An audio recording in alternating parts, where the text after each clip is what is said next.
1975, Albuquerque, New Mexico.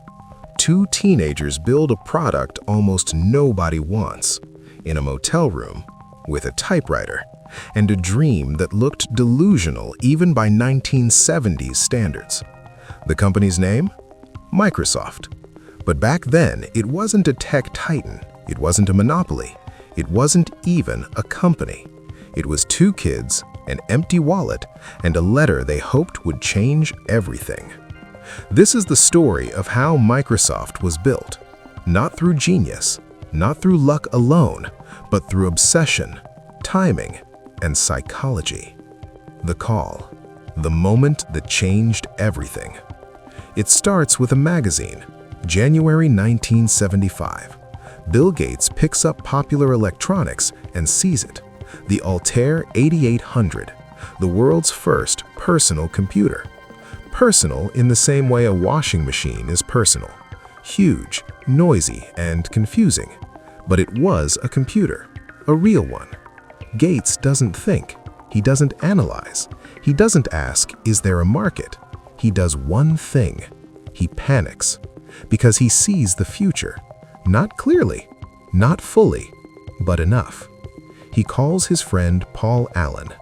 Deep voice, big beard, the calm one. And he says, we need to build software for this, now. There's only one problem. They haven't written anything. They don't even own an Altair. They lie. They tell the creators they already built a product. Classic startup move. Miraculously, the Altair people invite them to demo it. So Gates and Allen lock themselves inside Harvard's computer lab and code non-stop for 8 weeks. No sleep, no breaks, pizza, coffee, the holy cycle. Finally, they present the product. Allen puts in the tape, presses enter, and prays. The computer blinks. Beep. It works. They didn't just sell a program, they sold a future. Why Gates dropped out. Now, normal people go to university. Bill Gates, he goes to Harvard, one of the hardest to get into. Then he leaves.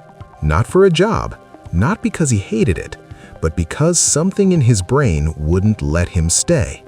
It wasn't ambition, it was fear. Fear that if he didn't jump now, someone else would take the future he saw.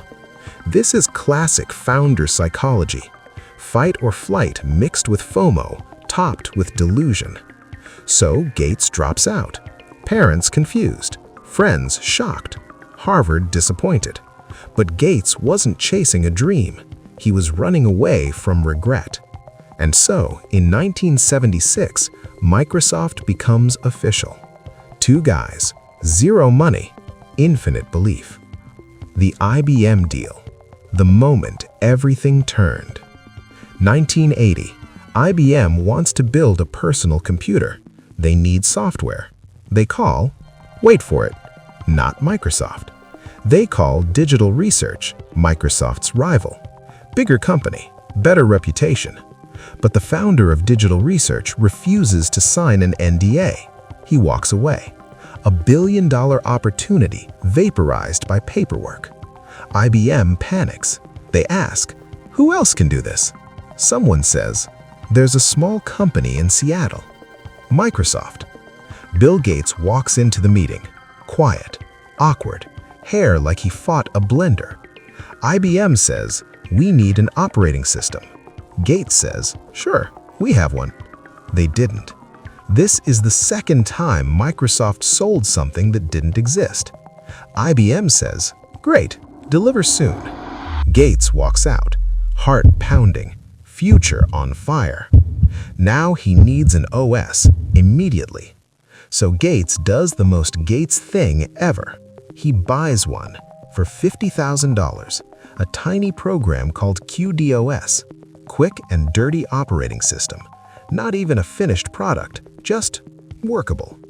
Microsoft rewrites it, renames it MS-DOS, licenses it to IBM.